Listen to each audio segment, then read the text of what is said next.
This woman has 80 horses and she's not even rich. So how did she get them? Hi, Nas Daily. I'm Corinne, and these are my horses. Corinne is from Malta, and when she was 15, she found a homeless horse. In Malta, horses from around the world get sent to this little island, not to live on farms, but to race. And then they're either killed, sold, or left homeless. And that's why Corinne decided to rescue every horse she can find. She rescued this horse, then another, and another. Every year, she and her team save 100 horses, and they do it for free. All of them are deserving of a loving forever home. Saving one animal will not change the world, but it will change the world for that one animal.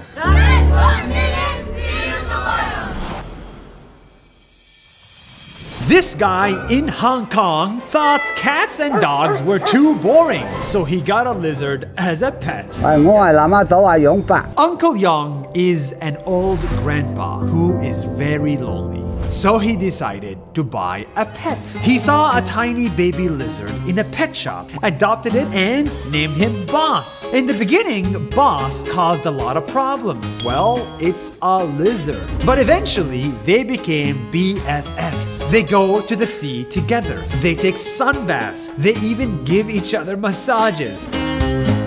Soon, people started to stop Uncle Yong on the street to ask about Boss. Tourists would take selfies, and some grown-ups would ask him to jump on their heads. When he adopted the lizard, Uncle Yong thought he was making one new friend. But because of Boss, Uncle Yong is now friends with the entire island. That's 1 minute. See you tomorrow. In Dubai, there is a German lady who left everything in Germany to live in the middle of the desert with 30 camels. My name is Uschi. I am the German camel lady. 20 years ago, Uschi had a 9-to-5 in Germany.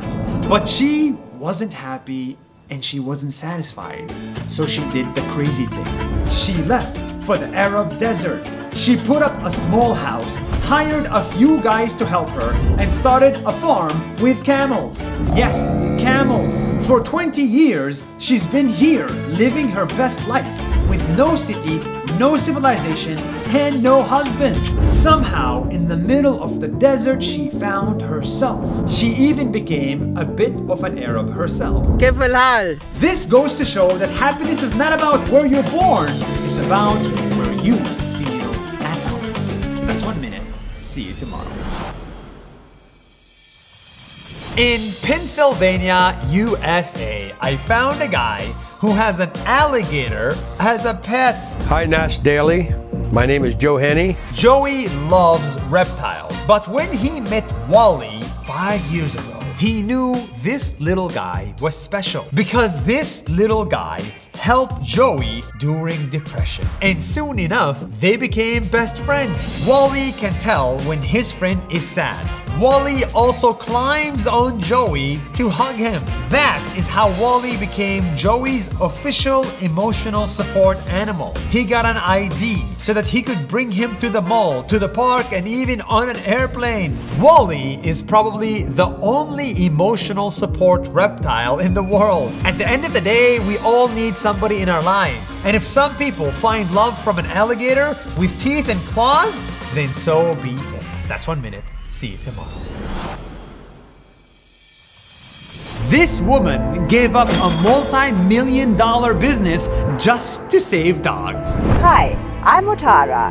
I'm giving street dogs a better chance at life. Every day, she saw hundreds of sick dogs on the streets of Sri Lanka. And even though she wanted to help, she couldn't because she didn't have money. So she went into business, selling clothes from the back of her car, and somehow turned this little shop into one of the biggest department stores in Sri Lanka. 16 stores later, she sold her business for millions of dollars. So that now now she could open a whole new company where all the profits go to saving animals. So far, she has helped almost 80,000 dogs. People like Otara show us that real success doesn't come from fancy things. It comes from helping others. That's 1 minute. See you tomorrow.